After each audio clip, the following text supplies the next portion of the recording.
Assalamu alaikum wa rahmatullahi wa barakatuh. My dear brothers and sisters and viewers of IQRA TV, welcome to another edition of Real Talk, the program, as I keep saying to you every week, that brings in front of you issues that confront us on a day-to-day basis, or issues that people are interested in, or that touches people's lives every day, day in, day out.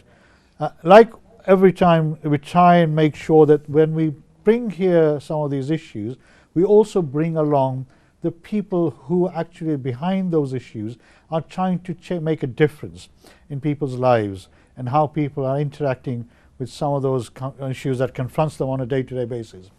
Today we have a unique matter to talk to you about, and that is about women in prison and through the criminal justice system.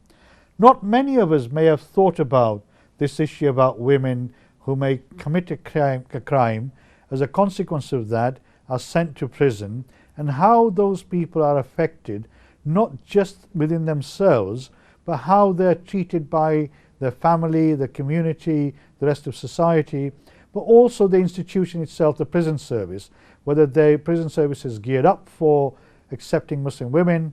If they're a practicing Muslim women, how do they feel and how are they treated? If they're not practicing Muslim women, does it make a difference to them or the prison service itself? These are some of the issues that were raised at the launch of a report, and this is the report. I'm sure we'll see this later on in more detail. Desistance, Sisters in Desistance. And this report was launched on Monday at the Kismet Centre in Bradford, which is, as many people who live in Bradford and the surrounding areas, in the region actually, will know, is one of the major Muslim centres which provides a holistic approach and services to the community in general, but specifically to the Muslim community. And the two authors of the report, both of them very familiar to viewers of IQRA TV, I'm really glad to say, are here with me today. And that is Sophie Bansi, who is one of the authors of the report, and Ishtiaq Ahmed. Both of them have been on IQRA TV and Real Talk before. Ishtiaq quite a few times, so everybody will be familiar with both of them, but particularly with Ishtiaq. Assalamu alaikum, both of you. Welcome Sophie, welcome Ishtiaq. How are you? You've recovered from Monday's launch of this report. Just about. Yeah. It was I was there, I had the privilege of being there. Thank you for the invitation. And it was really packed out, and you had people from across the country, people who are part of the institutions, for example, the criminal justice system, as well as people who have been in prison, had served time, have come out. These are women, and they were telling their stories, and some of those stories were absolutely unbelievable, and they were extremely emotional. I mean, one of the persons who spoke at that, I will not name the person who spoke, actually was very emotional. And I sat two or three seats away from me was a young woman who actually was in tears when she heard her story about what had happened to her. I mean, when you were researching this, let me start with what made you look at this issue about Muslim women in prison or through the criminal justice system? Where did it all start? I think it's something we've been looking at for the past, 6 years now. So we started this work in 2013. We're both grassroots workers. We work within the community, and sometimes you see certain dynamics playing out within your community. And at that time we were doing a piece of work in Huddersfield. We noticed that actually Muslim women were going to prison. We heard whispers in the community, but we didn't really know about their plight after that. We didn't know what happened to them. With the men, there was a bit more of an open conversation. He's gone, he's come back.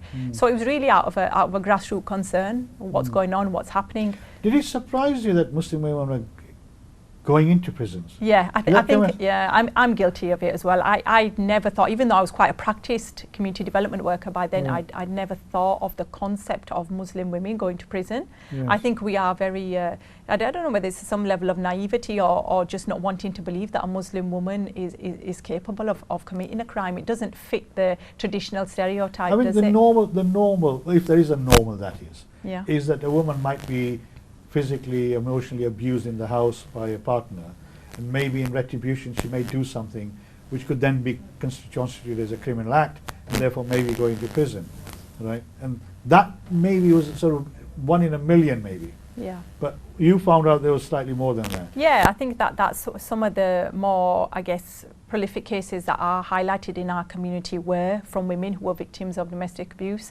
I mean, across the board, you might be surprised to learn that 30% of all women across the board are incarcerated for not paying the TV licence. 30%. So 30% the poverty-related crimes. 30% of women go into prison because they don't pay the TV license. Poverty-related crimes. My goodness. Yeah. So that's some recent statistics that came out in the past few weeks. For Muslim women, what we found when we did our first research in 2014, Muslim women in prison, was actually the crimes that these women were committing were across the board. There was no one pattern in their crime. So something low-level crime from petty theft, it could be a sham marriage that they went into, it could be anything, to the slightly serious higher-level crimes. I mean, the statistics show that most women are actually coerced into drug-related crimes, unfortunately, by men. And our first report overall showed that, as with all women, there's a male hand behind the crimes of Muslim women. That's what it showed. Ishtiyaq, you were the co-author. You've been on this program before. Welcome back. Our viewers will be very familiar with you. I mean, obviously, you are the chief executive of the Bradford Council of Mosque, who are one of the sponsors of this report, and also working with the Kismet Centre. I mean, where does that link come in? Was Sophie was she working with you at that time? Bismillahirrahmanirrahim. Sophie was working with me. Right.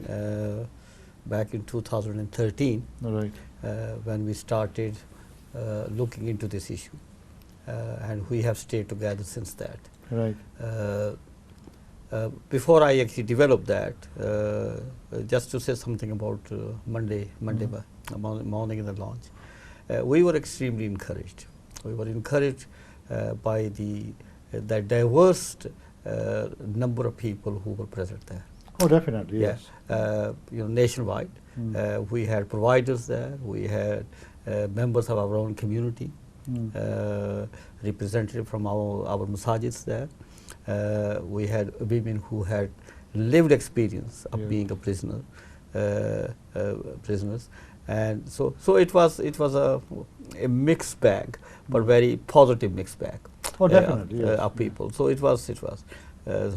And I think for us, when we started looking into this issue back in 2013, the plight of Muslim women in prison and coming out of prisons, that was not on our radar as a community. It was not on the radar of main provider. There was hardly any discussion around that. So it was, and we had a real choice. And the choice was about. The choice for me was, do we actually just encourage and support Sophia as a woman from our community to lead in this issue, or do I actually also join up? And I think we took a decision, and it was a deliberate decision, that it's important that both of us, male and female, from our community, man and woman, working together on this issue, because this is our community issue, and we had to make sure that we approach this as a community issue, us working together and trying to suggest to our community. I understand what you're saying, and I think you're absolutely right. I was there on Monday. It was a fabulous attendance. That, as I said, there was prison governors there as well, who took responsibility for some of the issues that us Muslim women had faced, for example. But in terms of this, I mean, you say, this is something completely new. I mean, it was never on my radar, using your term. Never even thought about it. I'd heard of incidents where people had been involved in, domestic violence, and they had taken, in order to protect themselves, they'd taken certain action, which had then criminalized them themselves, and therefore they ended up in prison. But not in the sense that, this report identifies. But there are a number of issues, and there's a number of layers. First of all, the idea of somebody going to prison, whether male or female, within our community is something that's anathema, is considered, but it's unfortunately happening. Then being a woman as well is even more of a difficult subject to deal with. So when you were doing this research, how did you find the rest of the community responding to your work? I can understand the women might be reluctant as well. And I'm sure with your skills and knowledge, you got the opportunity to talk to them and they responded. But How do you find the community in general? Because the families as well, the response of the family. You know, there's multi-layers there. I think community was by and large surprised and shocked on discovering that our women could end up in prison at all. We had to manage this issue sensitively.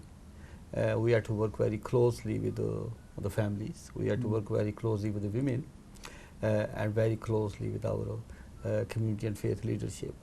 And from the outset, we actually felt that the way forward would be for us must be to take members of our community, our leadership, our families, and our individual family in confidence, and I think that is important. The issue of criminality within the Muslim community, as you are totally aware and fully aware of the fact that we are overrepresented within prisons in this country. 16% of male population, prison male populations, are Muslims. When you look at the Muslim women, the women population in prison is approaching just about over 3,000. The overall population. Yeah, overall the women population. Of that, 6%. Muslims are 6%.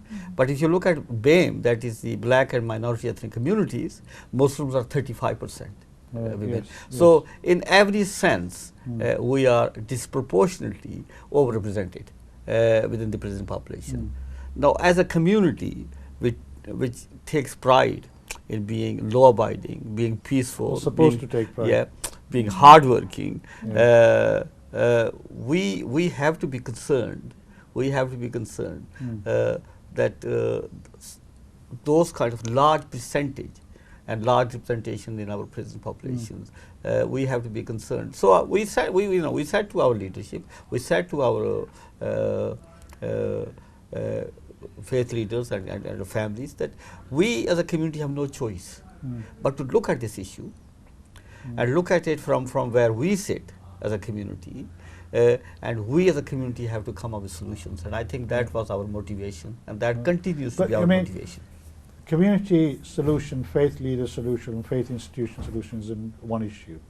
But in terms of the individual people who ended up in prisons themselves, like you said, they crossed the various criminal activity, right, from low-level activity. I mean, I'm surprised at the figures of the number of women who end up in prison simply because they could not afford to pay the TV license, right, to people who commit crimes and murders, for example.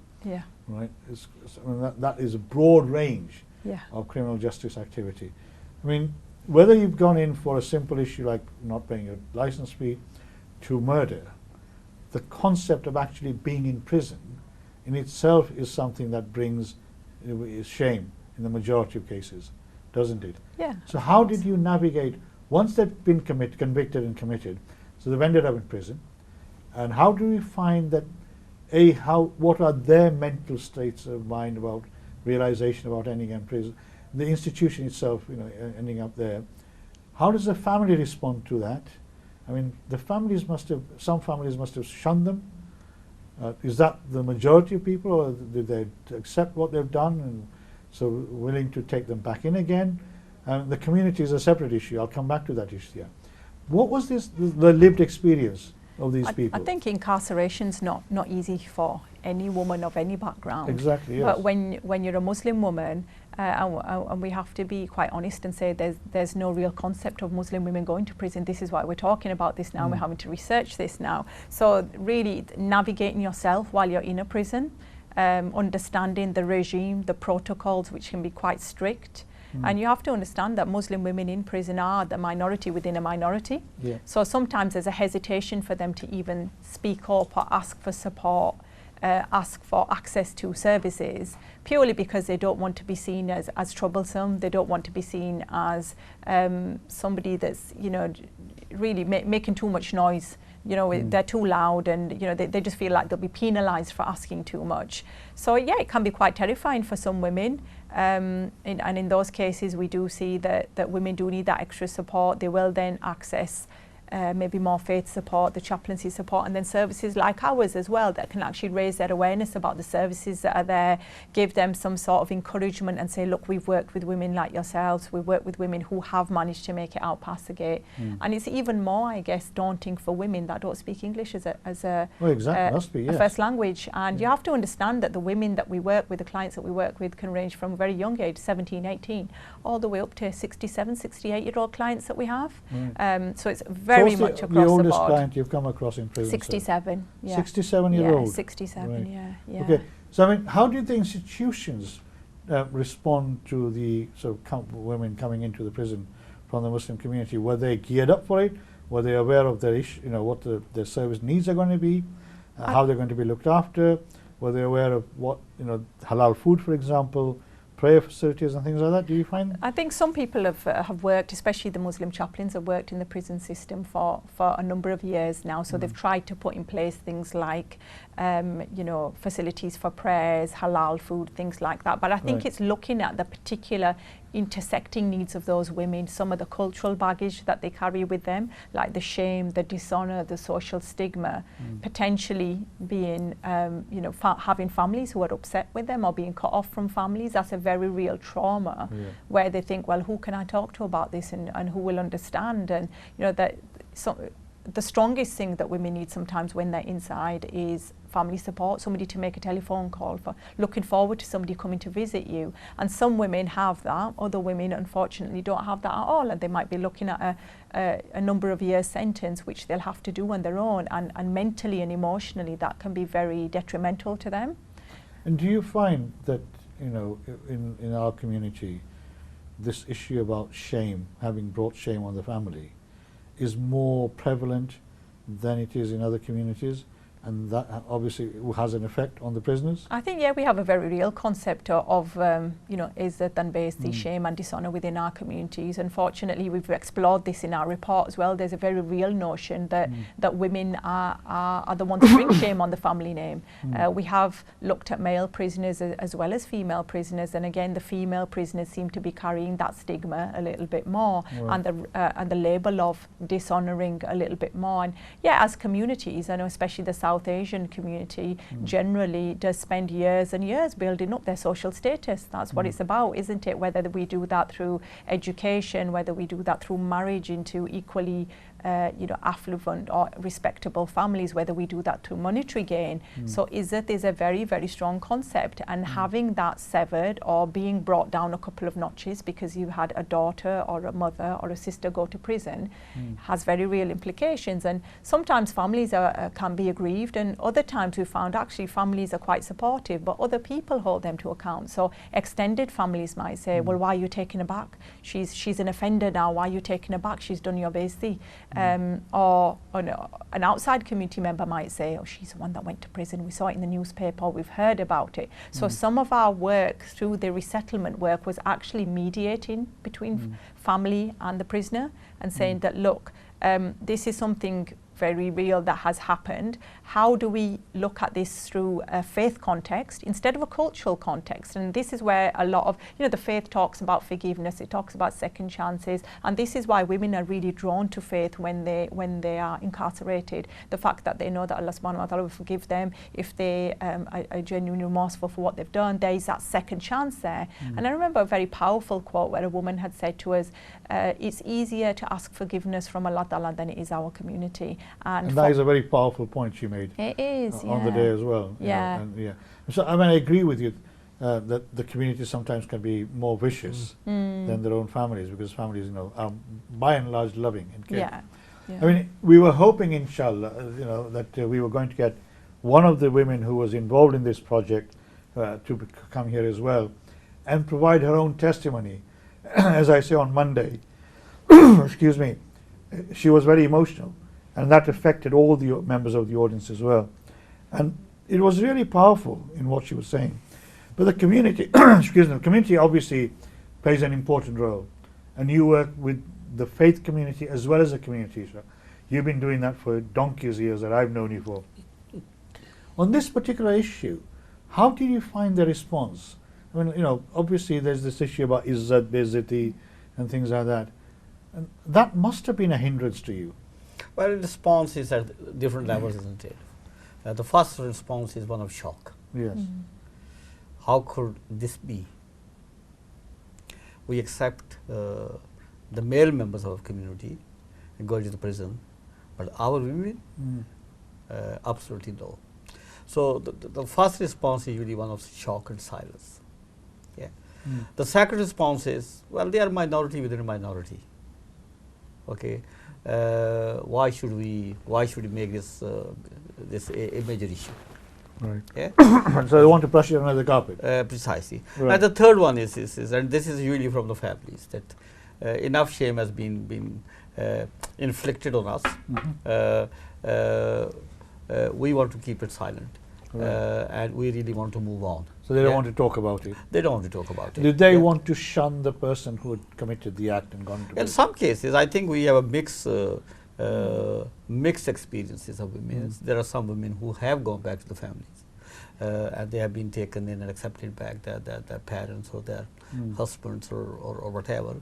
There are other women who had to be relocated because they couldn't go back to the very community or the neighborhood where they lived for the reason of shame. There are other women, their licensing condition meant that they couldn't go back to their families anyway. Right.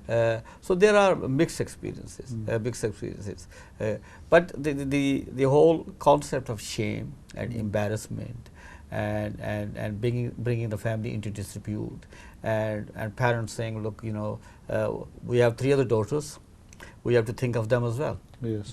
Who's going to marry into our family when they know that one of our daughters has done something bad? There are those issues as well, and also I think we as a community actually have double standards. Oh, definitely. Okay. Definitely. It seems almost that we expect our male members of the community to do something stupid and get into trouble and then come out of it. We don't have same expectation of our sisters and mothers, and when they get into trouble or they are pushed into trouble and end up in a prison, often we feel lost. Yes. We really don't know what to do. It's a double whammy, isn't it, for the women? Absolutely. Yes. And one of the things the report says that Muslim women actually suffer triple disadvantage. They, because of their faith, because of their gender, because of their race. Right. Yes. In terms of their faith, and I know that in our society, Islamophobia, racism are realities, and our institutions, prisons or otherwise, mirror our society. So all the attitudes that we find outside in our society against Muslim or around Muslims are also to be found within institutions as Definitely, well. yes. Okay, and those women also then suffer for being a Muslim, for being a minority ethnic, and for being a woman. And I think and that was the point I was making about the institutions themselves, whether they're geared up. We know, as Ishtiaq says, every institution in this country, has got some challenges. Yeah. There's no doubt about it. And the prison service has got more challenges than any other institution. They've got people incarcerated there for hours and days on years. Now, in terms of what you were saying, there's this triple whammy basically that they suffer. The institutions themselves, how much work in this report, you identify what the institutions need to do in terms of moving forward? The report has specific recommendations for institutions, and some of the recommendations are around prisons being more representative of the very community. So that's the staffing in the prisons. The staffing, when you look around within the prisons, with few exceptions, Muslims are not to be seen in any serious positions at all. BAME, the black minority communities are also not to be seen. So when you don't have people working with those institutions from very community they're supposed to be supporting and serving, then all the other issues kick in. The issues about cultural competency of religious faith understanding of those institutions, empathy issues, understanding, communications, all those issues. It's not it's not if you go back to the 50s and 60s and 70s, the police service was very similar, where there was very, very few people from our community in the police service. But do you see the prison service being attractive to people because of all the history of the prison service and the violence that they've had, they've gone through within prisons, etc. The prisoners are being attacked, prison officers are being attacked. I mean, I totally agree with you. I mean, Sophia will actually respond to that because I think there has been a lot of upheaval in prisons recently. Yes, there has. And a lot of changes, and diversity is beginning to be put on the agenda now. We did have an old guard for quite a number of years. I know there's been big drivers at the moment to recruit more young people, to recruit more diverse people to work in prisons, but the challenges within prisons are very real, and as you said, maybe not a potential attractive prospect for somebody who's looking for a job. But aside from that, there is a very real stigma associated to being somebody who works in a prison. I've discussed this myself as well. I'm one of the very few Muslim female practitioners that works in a prison. We seem to have more acceptability around Muslim female chaplains that work there, and they work there in a faith context. But to work there as a researcher, as I do, to work there as a resettlement worker, as I do, is very different. So sometimes stigma and shame doesn't just affect the women we're working with, it affects us as workers. It's just... Do you feel that the community looking at you saying, my goodness, how come she's working, why is she working in prisons, for example? I think that was a very real conversation I had to start and have with my family. I had to say, look, this is a piece of research that I'm about to embark on. Right. What do we think? And I think obviously my family had some very real concerns about my safety, but also were very aware of stigma. What will people say? You're going to work, you're double degree qualified, you're going to work in a prison, why that job? I think sometimes working in a prison is deemed as a lower level profession or association with unsavory types of people. Why would you want to do that? What's wrong with you? Especially in our communities where your parents just want you to be a doctor or a dentist or a lawyer, and then to come out with this. So it was a challenge at that time. 6 years ago, it was definitely a challenge because there was no other Muslim woman moving on the scene. And I had to have some very real, and I've been quite honest about the fact that I just, said to my family, well, we don't really need to tell anyone, because if anybody talks about it, it means they're incarcerated. So even they felt there was a level of stigma. About talking about you working in prison, never mind being a prisoner. Never mind being a prisoner. So I'm trying to explain the levels of stigma. This is how far it reaches. So, because they didn't know what lay ahead, how was I serious about this? Was I just going to do a month and say, oh, I don't want to do this anymore? So why, in some aspects, they probably thought, well, why malign your reputation by saying you work there? You don't know what you're going into. And alhamdulillah, our work really progressed. I think they realised I was quite serious about it. And slowly, as they started to learn more about what it is that I do, it's through our written work. And alhamdulillah, the first... How did you find the prison institute itself when you first approached them? I think we were lucky. There was, like Ishtiaq says, like other institutions, they reflect society. I think they were not sure as to what we were about. Right. Okay. And they had concerns, and the concerns were how our work is going to transpire in terms of what that institution is about. And I think it took us some time to win over the confidence and the trust that the work we are doing is very serious. The work we are doing is very important to the women in the prison, but also in many ways we are enabling and empowering and helping the prison to come to terms with the diversity with their prison population. So over a period of time, I think they saw the benefits of it. But we had to tread very carefully and very sensitively. Alhamdulillah, I think over the last 5-6 years, at least with 2 prisons that our work is we have that buy-in and confidence of the prisons. But it's a sensitive area, and often institutions are not very sure about our motivations. They're suspicious. They are very suspicious. And there was that, sort of where have you come from, who has sent you, obviously they're institutions and they need to safeguard themselves as well. But looking at our track records, and especially with myself having worked with women prior in an equality setting, around sort of raising aspirations and moving women on in life, they really bought in. We were lucky that we had an all-female leadership team when we went to approach them, the governor, the equalities worker, reducing reoffending, and they took a brave step. They took a very brave step and said, yeah, okay, we think there's something going on with South Asian women and Muslim women, and they're very quiet. We're not sure. We feel like perhaps they're okay, and that's why they're quiet. Whereas I suppose from the other side, we knew that actually they're quiet because they need the support and they need the help. They just don't know where to reach out for that.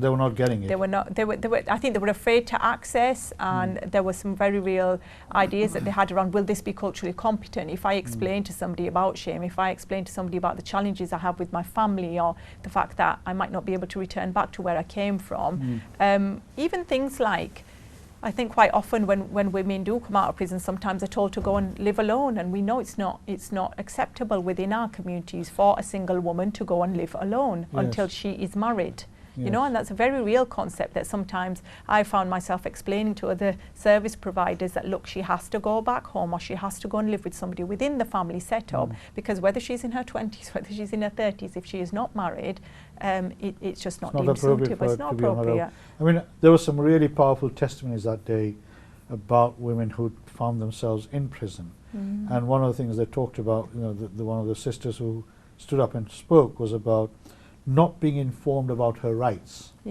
when she went into prison. When she went into prison, she had a 2-month-old son, I think it was, and she was obviously traumatized not only by the sentence she had received, but the fact that she was going to lose her son.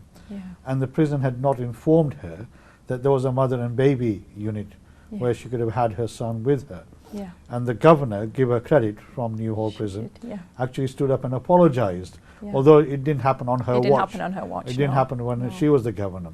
But she did apologize for whatever, you know, what happened before that.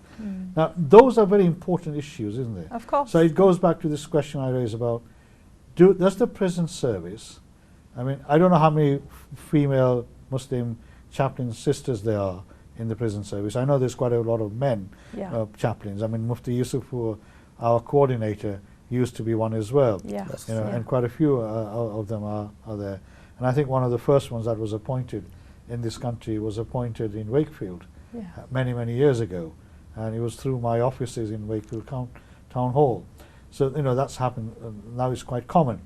But are there many female Muslim chaplains working in prison services now? Yeah, well, with the female estates, we do try and have a female Muslim chaplain in place. Sometimes it can be a male. I know there's certain prisons up and down the country, female prisons, where there is a female and male, or a male chaplain. It's just whoever's. So they are trying to, through the chaplaincy, have more women that are represented. But you have to understand that a female chaplain's role is faith. It's not necessarily access to services. It is raising awareness of what's in the prison to some extent, but their core responsibility is the faith needs of these women. And I think what we were finding was, although that was being done and they had access to that, it was more so the practical access to services. But one of the biggest hurdles, and where the anxiety really kicked in, was a post-release support. So yes, you've got some level of support in prison.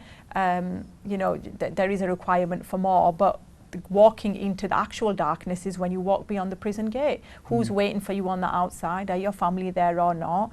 And if they're not there, then after you've spent maybe perhaps a number of years in prison and become quite institutionalized and used to a routine, it was really daunting for women to say, well, how do I reintegrate back into society? You know, anxiety was high. Some of the women experienced mental health problems. Unfortunately, because of this lack of conversation, and this is why we're talking today, because there has been a real lack of conversation. You can only break stigma and taboo with honest conversations. Definitely, yes. You know, and there are actually families on the outside that are suffering as well, because they want to ask for support, they want to ask for help, but they don't know who to reach out to. And do they further stigmatize themselves by talking to a total stranger and saying, I've got a daughter in prison, I've got a sister in prison? You know, they're the very real things that they're anxious about. So it was equally important that we make ourselves known and aware for families who are going through this, you know, and suffering in silence as well. And there was one of the, there's a film that goes with this report as well that was shown on the day, and there was a very powerful testimony from one of the mothers whose daughter had gone into prison. We need to go for a break. I hope you found this conversation so far interesting. Inshallah, we'll come back very soon. Take care. Assalamu alaikum wa rahmatullahi wa barakatuh.